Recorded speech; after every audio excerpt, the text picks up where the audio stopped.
How to dominate the map Sneaky Fields in Brawl Ball Part 2. I got the same squad as before. Let's dive right into it. You can see here, again, Griff, Frank, and El Primo. We're playing against the other brawlers. Not a bad squad on the other side. Yet again, we kind of did a little different. I kind of broke the ties on that. So El Primo went right. I should have gone left, but I didn't. But I didn't go left because I felt like I could give Frank a little bit more support. But notice the other guys, they kind of open and part the Red Seas. That's not something you ever want to do. Somebody always needs to stay back and guard the goal.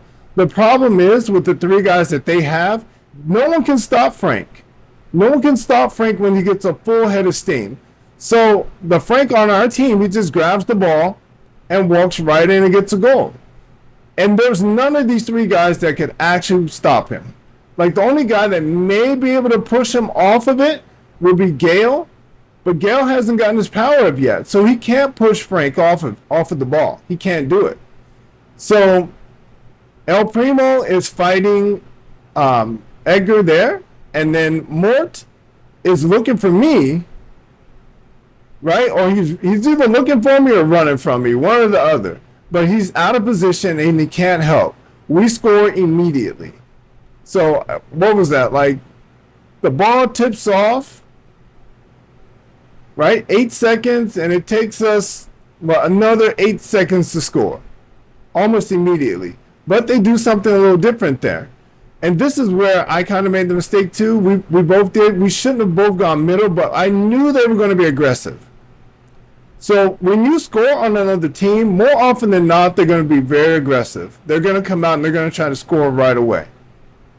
So we came out and we gave him full support, and it just became a melee at that point. The problem is that with Griff, Frank, and El Primo, not many people are going to survive that. So you can see my cards there. El Primo's throwing blows. Like, not many people are going to survive that. Mort came in. He wasn't going to survive it because Griff was going to take him out. So you can see on the left who is killing who. Frank ends up killing Edgar. I end up taking out Mort. And then Gale ends up taking out our Frank. But then El Primo takes out their Gale because he can't see him. So after he takes out the other guy, after he ends up fighting Edgar, he moves on to Gale, jumps over his snow, and kind of walks right in for the score. Here's the other problem. Again, if you're playing Brawl Ball, you need someone who can fight guys off. That's why a lot of people, they use El Primo, because El Primo can throw you off of the ball. And Frank can stun you. And Griff, he has cards. He will absolutely obliterate you if you walk up on him. So you don't want to do that. So there was nobody on their team, aside from Gale, if he has a super, that could stop El Primo from scoring. No one can stop him. So we've got three guys on our team that can absolutely stop you from scoring. Frank can stun you. El Primo can throw you off of the ball. And Griff can absolutely destroy you. I've seen him take down a tank with his full arsenal. He can take down anybody.